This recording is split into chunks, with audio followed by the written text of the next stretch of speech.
জানো না আজকে একটা মানে কাণ্ড হয়ে গেছে আমগো মানে চাউল শেষ হয়ে গেছে আমার কইতে একদম ভুল হয়ে গেছে আর গোগো মার্কেট গিয়া বেটি খাইতে গেছিল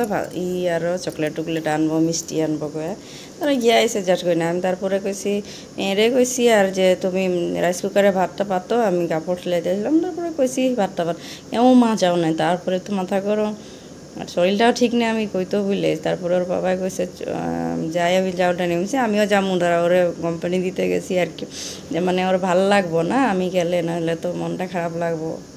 আর মেয়েরা লিয়ে গেছে ওখানে একা যাইতে খারাপও পাই ওই তারপরে গেছি গেছেন চাউল নিব পরে কই আমার কী কী লাগলো থেকে ওই দিন আগে আমাকে ওই স্মার্টে গিয়ে বাজার করে আইছে আর কি স্মার্ট থেকেই নিয়ে যায় অল্প রেট সেটগুলো ভালো ভালো লাগে বাজার করে এইখান থেকেই করি অনেক দিন হয়ে গেছে আমগো 7-8 মাস বেশি হবে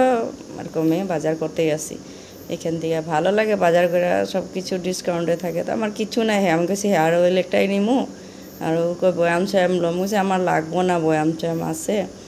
এগুলি কন্টেনারগুলো তো লইছিয়ে ফেরিয়া লাইছিল ঘরে রাখ দিয়ে সামনে পাইয়া নিয়ে আনিছি তার কোয়ালিটির উপরে ডিফারেন্স আছে এগুলি হেভি কোয়ালিটি ওইগুলি তো অল্প কম দামি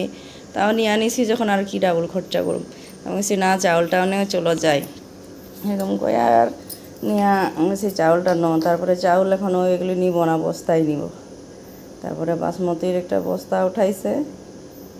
তো এখানে 1800 কত টাকা ছিল কি জানি 20 কেজি চাউল নাকি তো ডিসকাউন্টে দিছে 500 টাকার মতো সেভ হয়েছে এখানে বাজার করাটা অ্যাকচুয়ালি ভালোই আইনা রান্না করছি ভালোই লাগছে খায়া তারপরে আমরা রাত্রে এটা বাইরে আইসি আর কাউন্টারে গেছে এখানে ইতি কইরা আর বাইরে আইসি বাইরে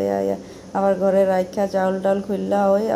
আবার এর ফোন নিয়ে বই আবার সেখানে কাজ দিতেই লাগবে কাস্টমারের দিনে ডিউটি থাকে রাত্রে তো এগুলি কাজ করতেই লাগবে ওই আবার 9:30 10টার সময় বইয়া এগুলি করতে আসে আমি রান্না করলাম আর তো চাউলগুলা দেখাই দিতেছি অনেক ভালো চাউলগুলা সেভও হয় ভালোই মানে কম দামের লিগে না ভালোই লাগে বিশালে বাজার করলে এই সবজি